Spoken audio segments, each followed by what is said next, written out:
नमस्कार, मैं सरिता सोनी और आप देख रहे हैं बीकेटी न्यूज 24। खबरों को विस्तार से जानने के लिए आइए चलते हैं खबरों की ओर। पुरातत्व विभाग पर झरना गेट क्षेत्र में रहने वाले लोगों का मानसिक उत्पीड़न करने तथा दलालों के माध्यम से जबरन वसूली करने का आरोप लगाया गया है। यह गंभीर आरोप पूर्व केंद्रीय राज्य मंत्री प्रदीप जैन आदित्य ने लगाते हुए जिलाधिकारी को क्षेत्रवासियों के साथ मिलकर पुरातत्व विभाग की कार्यशैली को ब्लैकमेलिंग बताते हुए कड़ी कार्रवाई किए जाने की मांग की है। जिलाधिकारी को दिए गए शिकायती पत्र में यह भी आरोप लगाया गया है कि जब भी पुरातत्व विभाग द्वारा दलालों के माध्यम से की जाने वाली मांग पूरी नहीं की जाती तो वे फर्जी मुकदमा भी दर्ज करा देते हैं। इस कार्यशैली पर रोक लगाए जाने हेतु जिलाधिकारी से प्रभावी कदम उठाए जाने की भी अपेक्षा की गई है, जिसमें यह आरोप लगाया गया है कि राजीव जैन द्वारा मोबाइल छीना गया है। पूर्व केंद्रीय मंत्री ने कहा कि यदि ऐसा हुआ है तो उसका कोई ना कोई साक्ष्य होगा, या तो पुरातत्व विभाग में साक्ष्य दे, अन्यथा की स्थिति में फर्जी मुकदमा दर्ज करने पर खेद व्यक्त करें।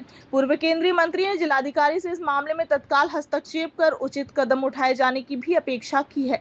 पूर्व केंद्रीय मंत्री के साथ अतिशय जैन, आलोक जैन, मुकेश अग्रवाल, अध्यक्ष व्यापार मंडल सराफा बाजार राजीव जैन, सुनील जैसवानी, राजेंद्र कुमार गुप्ता, गिरजा शंकर राय, अनीता सिंह, पंकज सहाय, अनिल रिछारिया, इम्तियाज हुसैन, अखिलेश गुरुदेव, ऋतिक जैन, कमलेश जैन, प्रिंस, प्रमोद कुमार, कैलाश पाल, अजीत कुमार आदि उपस्थित रहे। आइए देखते हैं सरिता सोनी की रिपोर्ट। झरना गेट स्थित जयसुर महादेव मंदिर सिंधिया स्टेट ग्वालियर स्टेट का मंदिर है। ये सर्वे नंबर 18 में है।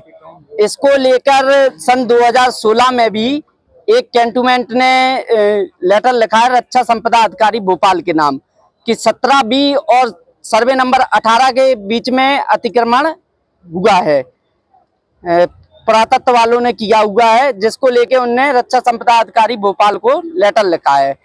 उनने डिमार्केशन के लिए लिखा है और सर्वे नंबर 19 में रास्ता दर्ज है। इसके बावजूद उन्होंने अभी कैंटोनमेंट बोर्ड ने एक 23/7 में 2025 में भी लेटर लिखा है कि आप कार्य ना करें बिना डिमार्केशन के। इसके बावजूद अभिषेक सिंह और हाशमी जी जो अधीक्षक है पुरातत्व के, वो कार्य कर रहे हैं निरंतर बिना किसी डर के, मनमाने तरीके से। यह सरकारी कार्य को सरकारी ना होते हुए ऐसे इनका व्यक्तिगत कार्य हो या किसी और के इशारे पे, हाशमी जी के इशारे पे हमें लग रहा है मंदिरों से कोई ईर्षा भाव रखते हैं, इस वजह से ये ऐसा कार्य कर रहे हैं। चूंकि शिवाशीष पांडे, चूंकि मंदिर के अलावा भी वहाँ कई मजारें बनी हुई हैं, उनका रास्ता नहीं रोका गया। मिनरवा पे जो मेन मजार है उसका रास्ता नहीं रोका, उस पे लगातार निर्माण, अवैध निर्माण जारी है। इसको ना ही आपकी मीडिया दिखाती है और ना ही हाशमी जी कुछ करते हैं।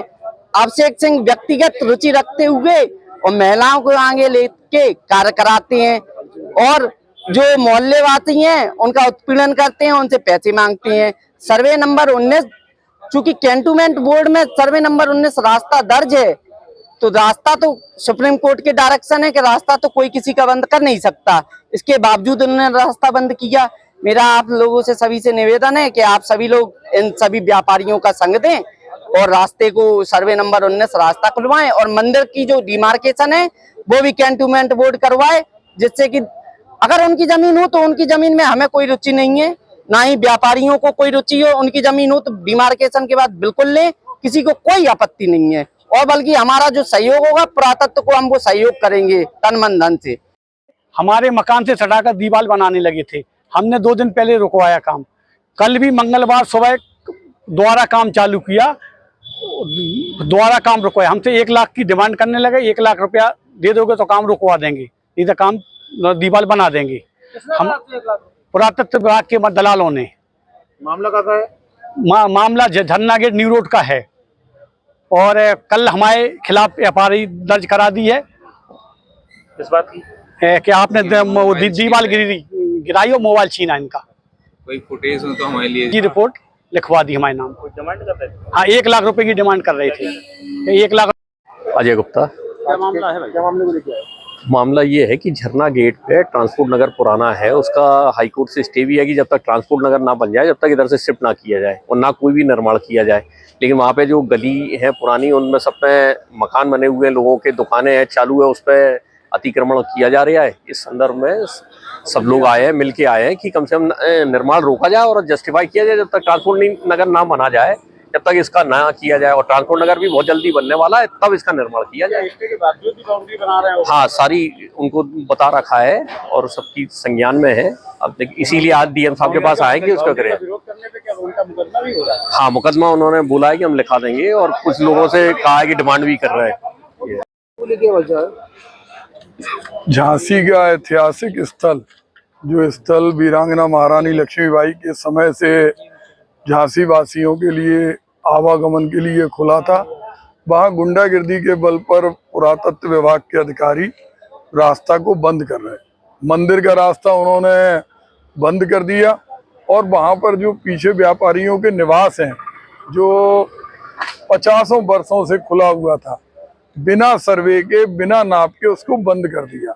सब लोग जानते हैं कि पुरातत्व की बहुत सारी इमारतें, किले की दीवार, उसके आसपास जितने मकान हैं उनमें नोटिस दिया जाता। पहले नोटिस देते, फिर दलालों के माध्यम से पैसे की डिमांड होती है। आज यही कारण है कि रानी महल के आसपास सारे जिनको भी नोटिस मिलते हैं, झांसी में कहीं भी नोटिस मिलते हैं, उनका निर्माण नहीं रुकता, केवल सुविधा शुल्क ले लिया जाता। और वही स्थिति व्यापारियों से है। यहाँ पे भाई राजीव जैन और सारे व्यापारी आए, जिनसे लाखों रुपए की उन्होंने मांग की। राजीव भैया बताओ भैया, इनसे लाख की दलाल आए इनके पास। दलालों ने कहा कि ये आपका रास्ता बंद नहीं होगा, आप 1 लाख रुपए नहीं दोगे तो रास्ता बंद। अगर पैसा दे दोगे तो ये रास्ता बंद नहीं होगा। मंदिर, आज सरकार की जिम्मेदारी है कि जो सैकड़ों वर्ष पुराने मंदिर हैं उनके रास्ते को ना रोकें। जो मकान है, वैध मकान है, जिसके नाम पे आधार कार्ड है, पैन कार्ड है, लाइट का कनेक्शन है, हाउस टैक्स है, और जो 50-60 साल पहले जिनको खरीदा, उनके रास्ता कैसे बंद कर सकते, वो कहाँ से जाएंगे? वहाँ पे तो मंत्री जी स्टे भी है क्या? उसके बावजूद भी निर्माण कार्य वो कर रहे हैं? वहाँ निश्चित रूप से ये निर्माण नहीं कर सकते, क्योंकि सारे जो वहाँ के निवासी हैं, सारे दर्शनार्थी हैं, कोई पुरातत्व की जमीन नहीं चाहता। आज पुरातत्व के मन में अगर इतना ही था, तो जिन जमीनों पे उनका कब्जा है, हम चाहे लक्ष्मी गेट के पास बहुत जगह है, वहाँ कुछ नहीं कर रहे। जहाँ पे व्यापारी है, तो व्यापारियों के उत्पीड़न करने के उसमें लगे हैं। और अगर इन्हें पैसा मिल जाता, कल उन्होंने एक झूठी रिपोर्ट भी लिखा दी कि मोबाइल चुरा लिया। अगर किसी का मोबाइल छीना है तो इन पे सीसीटीवी फुटेज होगी। फर्जी सिर्फ दहशत पैदा करने के लिए, पैसा वसूली करने के लिए दलालों, औरतों को लेके आते हैं, और दलालों के माध्यम से वसूली का बहुत बड़ा रैकेट चल रहा है कि नोटिस भेजो, पैसा मिल जाए तो छोड़ दो, नहीं मिले। अगर पुरातत्व विभाग के किसी अधिकारी के पास मोबाइल छीनते हुए किसी व्यापारी की फोटो है, तो वो सार्वजनिक करें, नहीं तो इनके खिलाफ खुद FIR होना चाहिए। डीएम साहब ने क्या आश्वासन? उन्होंने कहा है निश्चित रूप से हम इसमें वार्ता करेंगे, उनको बुलाएंगे, और जब तक कोई निर्माण नहीं होगा। कैंटोनमेंट के अधिकारियों ने लिखा कि लैंड कैंटोनमेंट की थी, कि बिना सर्वे के आप कैसे उसको कर रहे हैं? जब डिमार्केशन नहीं हुआ, डिमार्केशन होता तो दोनों पार्टी आमने सामने होती। ये कौन सा डिमार्केशन का नियम है कि अपने आप मनमाने ढंग से नाप लिया, नब्बाने के बाद दूध का दूध, पानी का पानी होगा। उनके निश्चित रूप से भ्रष्टाचार और दलालों के सारे पे, हम जानते हैं कि दलालों के ऊपर कोई रोक नहीं है। इसीलिए हर व्यापारी, चाहे वो GST विभाग हो, चाहे पुरातत्व विभाग हो, चाहे बिजली विभाग हो, हर विभाग के अंदर आज व्यापारी पिस रहा।